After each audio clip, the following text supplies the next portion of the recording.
Hello everyone. तो हम आज बात करने वाले खेसारी लाल यादव जी और पारुल यादव का एक बहुत ही बेहतरीन वीडियो सॉन्ग के बारे में, जिसे गाए हैं खेसारी लाल यादव जी और नेहा राज जी, और इसे लिखे हैं कृष्णा बेदर्दी जी, और म्यूजिक दिए हैं कृष्णा बेदर्दी जी ही।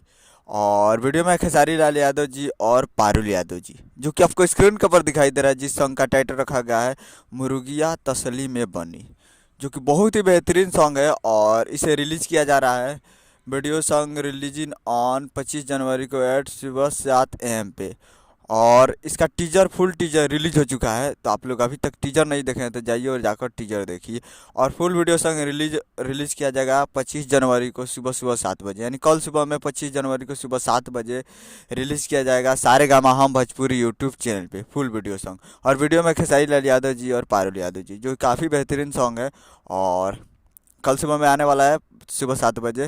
तो जाइए और सारे का हम भोजपुरी यूट्यूब चैनल पे फुल टीजर देखिए, और फुल वीडियो सॉन्ग कल सुबह में तैयार रहिएगा 7 बजे। तो उम्मीद कर रहा हूँ कि वीडियो अच्छा लगा होगा, तो चैनल को सब्सक्राइब करके बेल आइकन प्रेस कर देते हैं कि ऐसे ही खेसारी लाल यादव जी के लेटेस्ट न्यूज़ लाते रहें। और मिलता है अगले वीडियो में, तब तक के लिए जय हिंद जय भोजपुरी।